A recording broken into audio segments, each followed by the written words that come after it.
Hello दोस्तों, नमस्कार। तो हम लोग अब देखने जा रहे हैं आपका अल नीनो, ला नीनो, उसके बाद में साउदर्न ऑसिलेशन, इंसो, वॉकर सर्कुलेशन, ये सारी चीज़ को हम लोग देखेंगे। ठीक है।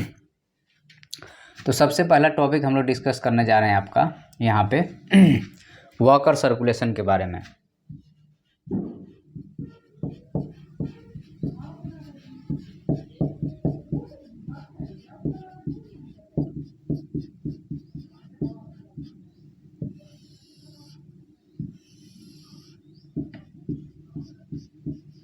ओके।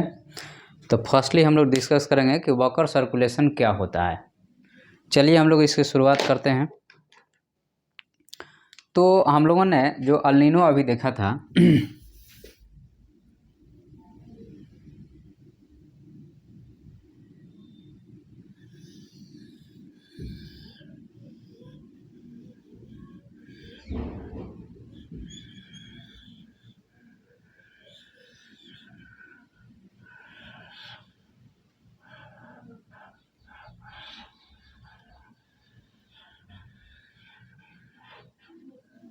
गड़बड़ बन गया। पहले हमें नॉर्थ और साउथ अमेरिका बनाना पड़ेगा।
अब यहाँ पे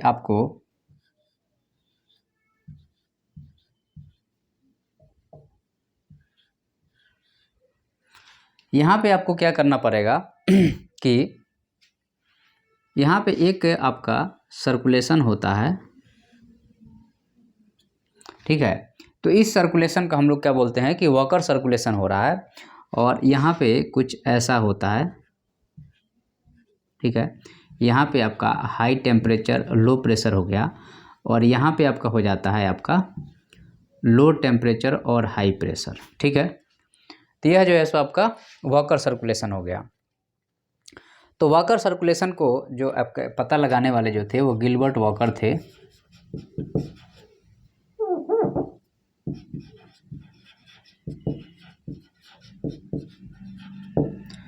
और यह जो है सो ब्रिटिश थे।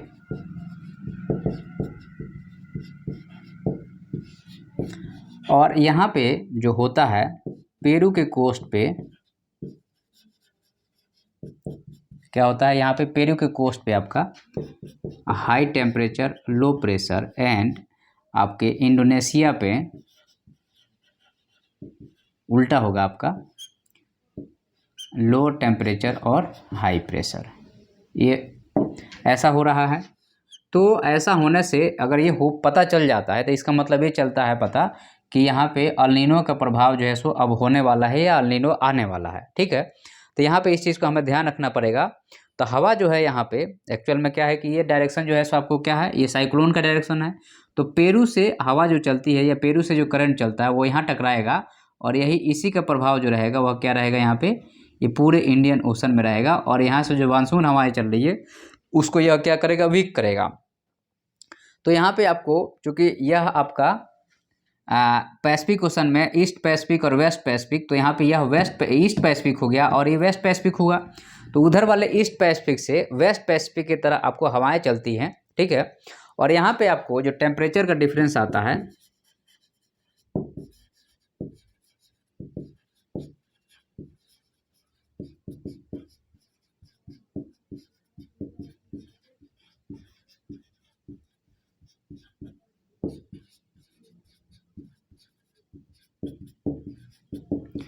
तो 0.5 डिग्री सेल्सियस का यहाँ पे टेम्परेचर का क्या रहता है, अंतर रहता है। तो यहाँ पे एक तरह से कहा जाए तो बहुत कम है, लेकिन यह पर्याप्त रहता है इस फेनोमेना को अंजाम देने के लिए। तो यहाँ पे वाकर सर्कुलेशन का वीक अगर मान लीजिए होता है, तो इसका मतलब यहाँ पे ये होता है कि जो है सो यहाँ पे अल नीनो आने वाला है। तो अगर हमारा यहाँ पे कहा जाए कि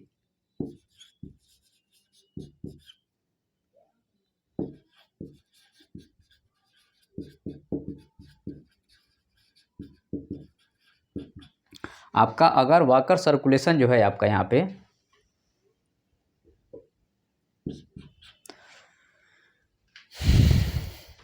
तो वाकर सर्कुलेशन में अगर हम कहें कि हवाएं जो है सो किधर से किधर चल रही हैं हवाएं, या फिर जो है सो ये इस डायरेक्शन में चल रहा है, ठीक है। तो यहाँ पे इसका मतलब ये होता है कि आपका अल नीनो स्टार्ट होने वाला है। तो एक तरह से ये प्रिडिक्शन हो जाता है कि भाई आने वाले टाइम में अल नीनो आ सकता है। और यह जो है सो एक तरह से कहा जाए तो यह जो है सो इंडियन ओशन में आकर के यह वीक मानसून को वीक करेगा, और मानसून में वीक करेगा तो इसको हम लोग बोलते हैं निगेटिव वाकर सर्कुलेशन, क्योंकि यह हमें इसका इम्पैक्ट क्या रहेगा, निगेटिव रहेगा। That is called as the negative walker circulation. Okay, अगर मान लीजिए इसका उल्टा होगा तो क्या होगा, पॉजिटिव वाकर सर्कुलेशन। ठीक है, तो यहाँ पे ये चीज़ें क्लियर हो गया कि आपका जो है सो इसको हम लोग बोलते हैं वाकर सर्कुलेशन वीक होगा तो SOI साउदर्न ऑसिलेशन जो है सो यहाँ पे SOI जो होगा वह निगेटिव होगा। तो इस चीज़ का ध्यान रखिएगा कि SOI जो है सो वह निगेटिव हो रहा है। अब हम लोग नेक्स्ट बात करेंगे, यहाँ पे साउदर्न ऑसिलेशन की बात करेंगे।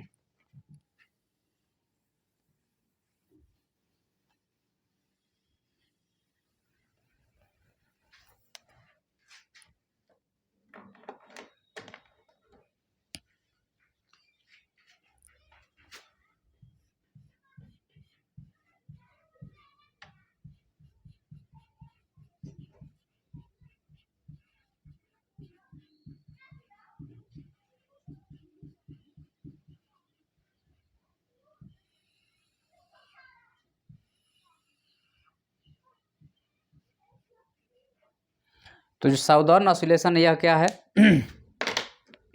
तो यहाँ पे आपको एक्चुअल में कहा जाए पेरू और इंडियन ओशन के बीच में एक रिलेशन होता है, जिसको हम लोग एक तरह से कहा जाए तो साउदर्न ऑसिलेशन बोलते हैं आपको।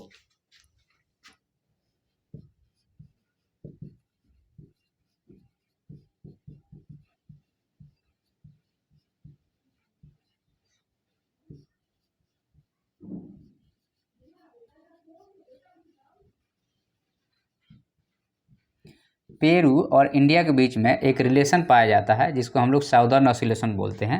और ये रिलेशन किस टाइप का होगा, तो ये जाहिर सी बात है कि टेम्परेचर में ही होगा। तो जब टेम्परेचर और प्रेशर में यहाँ पे डिफरेंस पाया जाएगा आपको,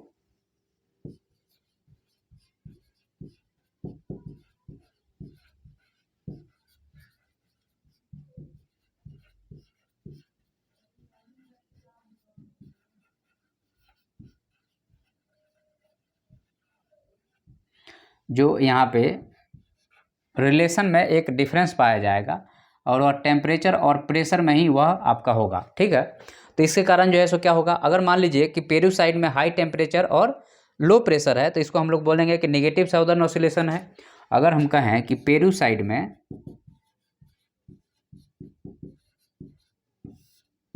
क्या है आपका हाई टेम्परेचर है तो आपका लो प्रेशर होगा, तो इसको हम लोग बोलेंगे निगेटिव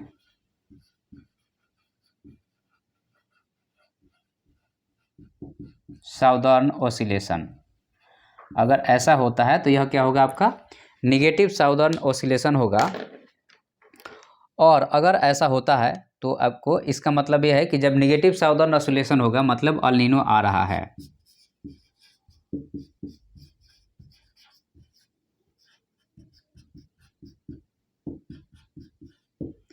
इसका मतलब है कि अल नीनो हमारे आने वाला है या इंडियन मानसून को यह इम्पैक्ट करेगा।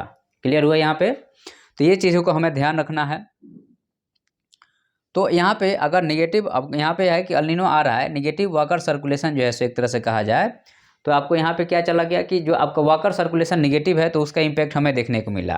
अब यहाँ पे एल नीनो का मतलब क्या होता है कि एक तरह से कहा जाए तो वाटर लेवल जो है सो चूँकि यहाँ पे टकराएगा, जब ये यहाँ से आके टकराएगा तो वाटर लेवल 60 सेंटीमीटर उठ जाता है, जो हमने पहले बात किया था।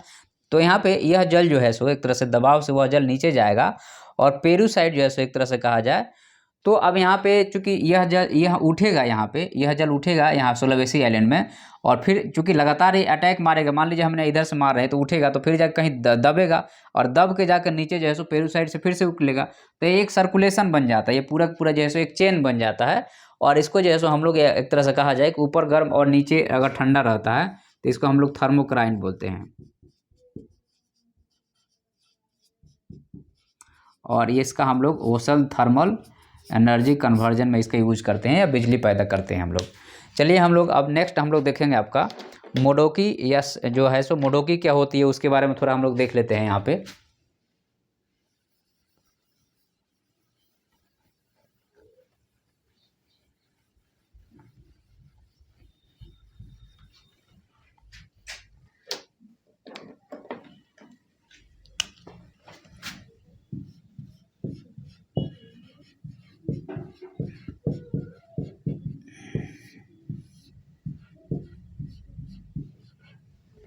तो अगर मोडोकी की अगर हम बात करते हैं यहाँ पे तो हमारा क्या है कि सेंट्रल पैसिफिक ओशन और इंसो के एक तरह से कहा जाता है, इंसो को ही मोडोकी कहा जाता है। एक्चुअल में क्या होता है देखिए यहाँ पे और यहाँ पे चूँकि समुद्र की पानियाँ आ रही हैं तो यहाँ पे टेम्परेचर अगर आप लेंगे तो थोड़ा सा दिक्कत आएगी।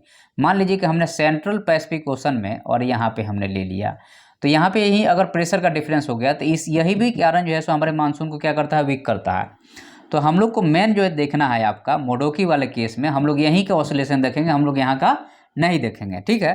तो हम लोग यहाँ पे देख रहे हैं मोडोकी वाले केस में कि सेंट्रल पैसिफिक ओशन में जो है सो एक तरह से कहा जाए तो सेंट्रल पैसिफिक ओशन इंसो को ही हम लोग मोडोकी कहा जाता है यहाँ पे।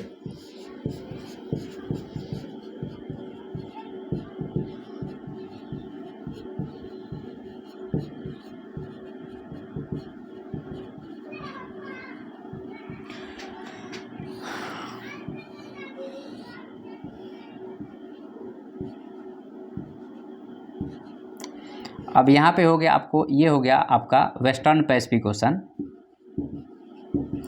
और ये हो गया आपका ईस्टर्न पैसिफिक ओशन और ये हो गया आपका सेंट्रल पैसिफिक ओशन, ठीक है। तो यहाँ पे मान लीजिए कि यहाँ पे टेम्परेचर T1 और यहाँ पे टेम्परेचर T2 जो कि आपका मिडिल में है और यहाँ पे है, यहीं पे टेम्परेचर डिफरेंस से भी खेल हो जाता है। तो यहाँ पे चूँकि यह वाला खेल जो हुआ है वह आपको 1982 1983 में ऐसा देखा गया है, ठीक है। तो यहाँ पे आपको ईस्ट एंड वेस्ट और सेंट्रल पैसिफिक ओशन का हम लोग यहाँ पे टेम्परेचर का स्टडी करते हैं।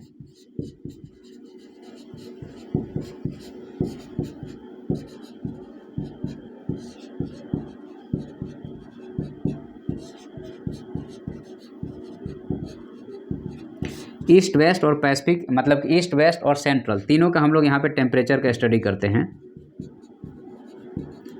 ठीक है। तो यह जो है सो इम्पोर्टेंट पॉइंट है, इसको हमें ध्यान में रखना चाहिए। तो हाल के दिनों में यह देखा गया है कि महासागर का जो है सो यहाँ पे नदियों के जो जल जो है सो ईस्ट और वेस्ट में आपको इम्पैक्ट है, लेकिन बीच में हो सकता है कि हाई टेम्परेचर होने के कारण जो है सो यह जो है सो आपका इधर आकर के और इंडोनेशिया में अटैक करे और उसके कारण जो है सो इंडिया में मानसून को वीक कर दे, ठीक है। तो यहाँ पे सैलिनिटी के बीच में एक टेम्परेचर अगर बढ़ गया तो यहाँ पे वॉकर सेल में जो है सो डिफरेंस आ जाता है।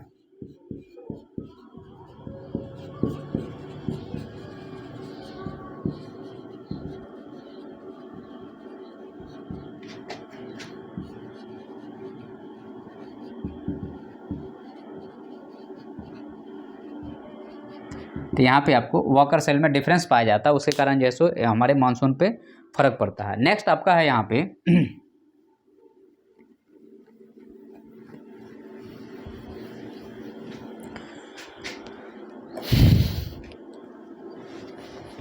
जैसो आपका मॉडर्न जूलियन ऑसिलेशन, ठीक है।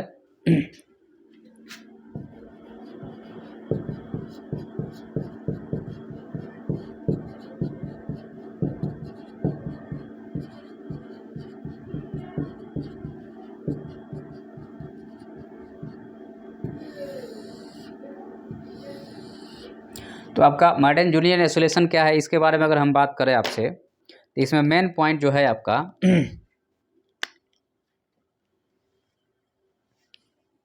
तो यहाँ पे कुछ चीज़ें होती है जो आपका 0 से 30 डेज का, और कुछ होती हैं आपको 0 से लेकर के मान लो कि 90 डेज का। तो इससे क्या होता है कि आपका इंडियन मानसून पे फर्क पड़ता है।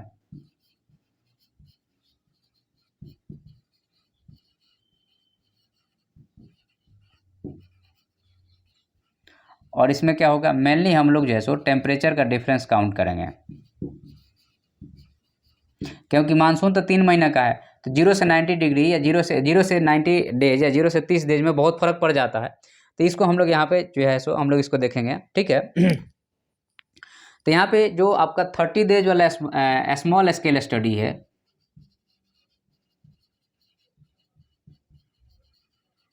और यहाँ पे 1982 में चूँकि जब आपको ड्रॉट आया था तो कहा गया कि अल्नीनो तो है ही, साथ में मॉडर्न जूलियन ऑसिलेशन भी है जो कि यहाँ पे टेम्परेचर में डिफरेंस ले आ रहा है, ठीक है। तो यह 30 डेज का जो है सो स्टडी है, और यह कहिए कि ऑसिलेशन जो है सो यह 30 डेज का है। यह ऑसिलेशन आपके कितने दिन का है, तो 30 दिन का है। 30 दिन में फ़र्क आने से हमारे इंडियन मानसून में फ़र्क पड़ जाता है। और 1982 1983 में अल्नीनो के साथ में इसको भी कहा गया कि यह भी जो है सो जिम्मेदार है। और टेम्परेचर जो होगा यहाँ पे 0.5 डिग्री सेल्सियस का ही अंतर है, लेकिन वह जो है सो हमारे मानसून को पूरी ऐसी तैसी कर देता है, ठीक है। और यह एक तरह से कहा जाए तो यह आपको एडेटिव इफेक्ट है, ठीक है।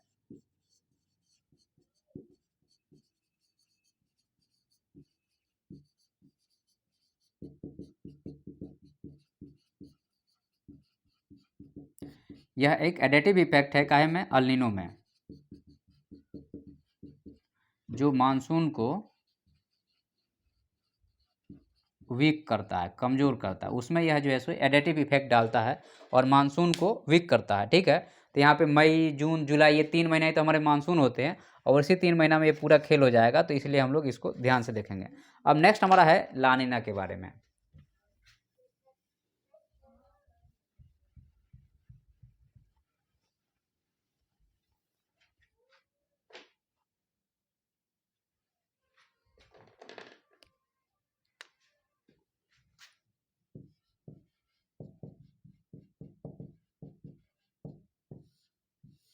देखिए लानिना में क्या होगा, तो आपको अल्नीनो का यहाँ पे थोड़ा सा अपोजिट गेम होगा।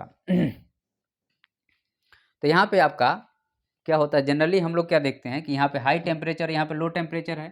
तो आपका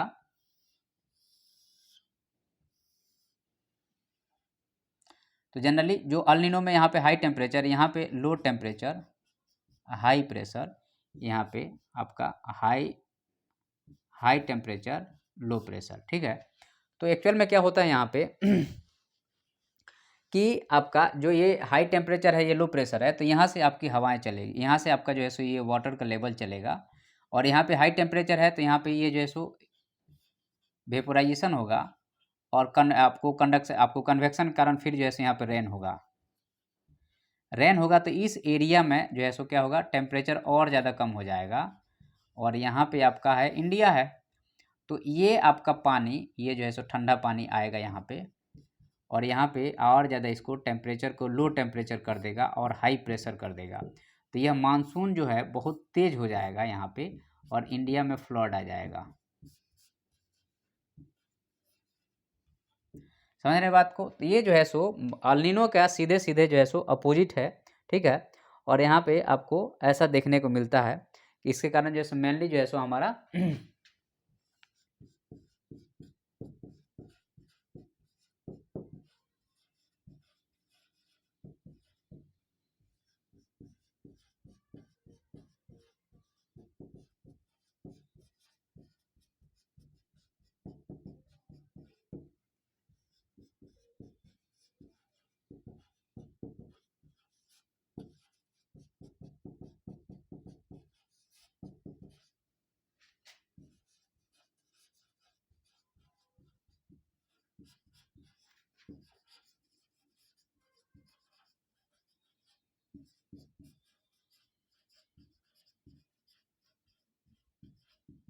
तो ये जो है सो आपका पूरा जो एक छोटा चैप्टर है, लेकिन काफ़ी ज़्यादा इम्पोर्टेंट इसलिए है क्योंकि बहुत सारा जो है सो क्वेश्चन इंटरव्यू वगैरह में बनते रहते हैं।